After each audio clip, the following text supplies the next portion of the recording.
दोस्तों, हमारा चंद्रयान-3 जिस तरह से दहाड़ मारता हुआ चांद की सतह की तरफ बढ़ रहा है, ठीक उसी रफ्तार से करोड़ों भारतीयों के दिल की धड़कन भी बढ़ रही है। आज हमारा चंद्रयान-3 चांद की सतह से 100 किलोमीटर की ऊंचाई पर चक्कर लगा रहा है और यहां तक पहुंचने के लिए चंद्रयान ने करीब 4 लाख किलोमीटर की दूरी तय की है। लेकिन जब रूस ने अपने लूना 25 को लॉन्च किया तो पूरी दुनिया को यह लगने लगा कि अब रूस अपने ही दोस्त को पीछे करके साउथ पोल पर सॉफ्ट लैंडिंग करने वाला पहला देश बन जाएगा। दरअसल चंद्रयान-3 ने अभी हमारे इसरो को एक मैसेज भेजा है और वो मैसेज ये है कि मैं चांद के लैंडिंग साइट के ठीक ऊपर पहुंच चुका हूं और मैं अब अगला कदम उठाने वाला हूं। 14 जुलाई को श्रीहरिकोटा से रवाना होने के बाद चंद्रयान-3 ने 3 हफ्तों में कई स्टेज को पार किया है। 5 अगस्त को पहली बार चांद की ऑर्बिट में इंटर हुआ था।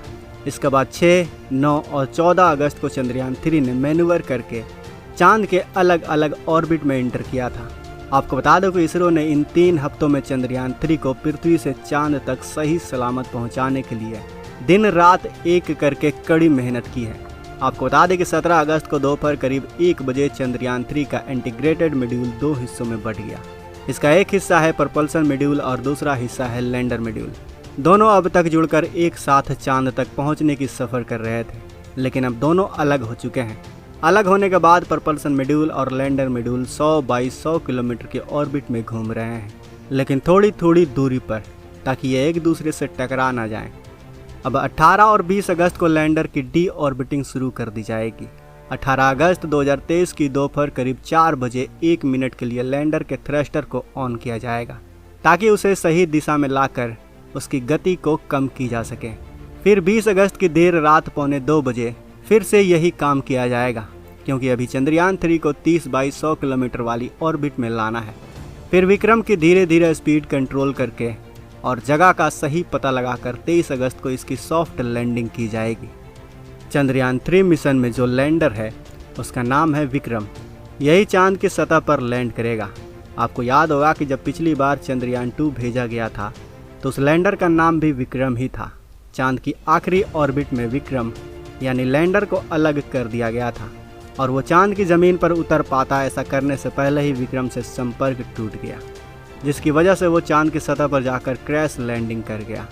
लेकिन इस बार हमारे इसरो ने विक्रम लैंडर को काफ़ी मजबूत बनाया है और तो और उसमें AI एडवांस का भी इस्तेमाल किया गया है, जो लैंडिंग करते वक्त अपने फैसले खुद लेगा और चांद की सतह पर सेफ लैंडिंग करेगा। अब लैंडिंग के समय काफ़ी धूल उड़ने की भी आशंका है, इसलिए धूल से छटने तक लैंडर रोवर बाहर नहीं आएगा। बता दें कि विक्रम के चांद पर पहुंचने के बाद उसमें एक रोवर निकलेगा जिसका नाम है प्रज्ञान। प्रज्ञान ही चांद से डेटा कलेक्ट करने का काम करेगा और चांद की सतह पर जाने के बाद प्रज्ञान का काम शुरू हो जाएगा।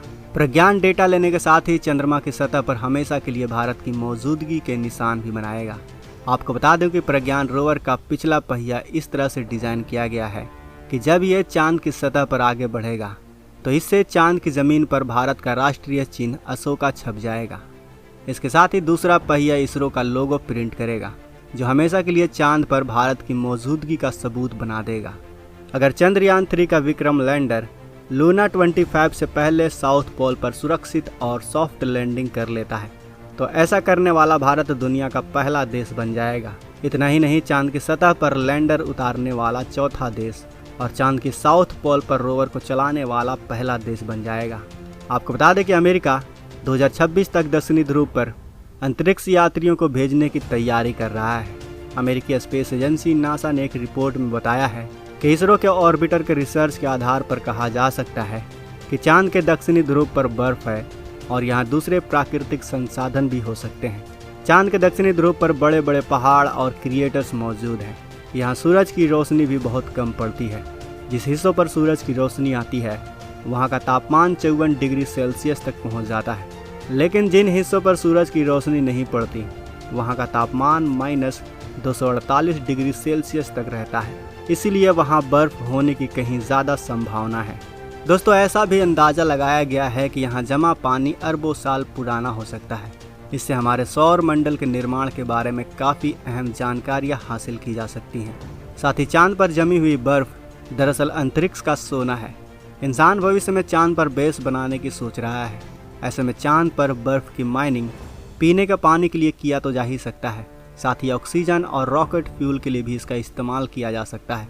यही कारण है कि रूस भी साउथ पोल पर लैंड करना चाहता है। लेकिन आपको बता दें कि रूस पहली बार चांद के साउथ पोल पर लैंडिंग करने वाला है और रोसकोसमोस के वैज्ञानिकों ने इसके 50% सफल होने का अनुमान लगाया है, जबकि हमारा इसरो पहले भी साउथ पोल पर जाने की कोशिश कर चुका है। भले ही चंद्रयान 2 मिशन फेल रहा हो, लेकिन भारत ने अपनी गलती से यह जरूर सीखा है कि चांद के साउथ पोल पर किस तरह की गलती बिल्कुल भी नहीं करनी है। इसलिए हमारे चंद्रयान को अब हमारे इसरो के वैज्ञानिकों ने ऐसा डिज़ाइन किया है कि इसके सफल होने का सक्सेसफुली रेट 100% है। यानी आप ये समझ सकते हैं कि भारत अपने एक्सपीरियंस की मदद से इस बार साउथ पोल पर सॉफ्ट लैंडिंग आसानी से कर लेगा, जबकि रूस का लूना 25 हमारे चंद्रयान 2 की तरह फेल भी हो सकता है। लेकिन हम यही कामना करेंगे कि किसी भी देश का कोई भी स्पेस मिशन कभी भी असफल ना हो, क्योंकि अगर हमें इंसानियत को बचाना है तो अंतरिक्ष के बारे में हमें ज़्यादा से ज़्यादा जानकारी जुटाना होगा। वैसे दोस्तों, आपको क्या लगता है, क्या हमारे मित्र रूस का लूना 25 सफल लैंडिंग कर पाएगा? क्या लगता है आपको? हमें अपने विचार कमेंट बॉक्स में अवश्य बताएं। साथ ही वीडियो में दी गई जानकारी अगर आपको अच्छी लगी हो तो इस वीडियो को लाइक करें, अपने दोस्तों के साथ शेयर करें, और अगर आपने अभी तक इस चैनल को सब्सक्राइब नहीं किया है तो इस चैनल को भी सब्सक्राइब कर लें। मिलते हैं अगले वीडियो में। वीडियो के अंत तक बने रहने के लिए आपका दिल से धन्यवाद।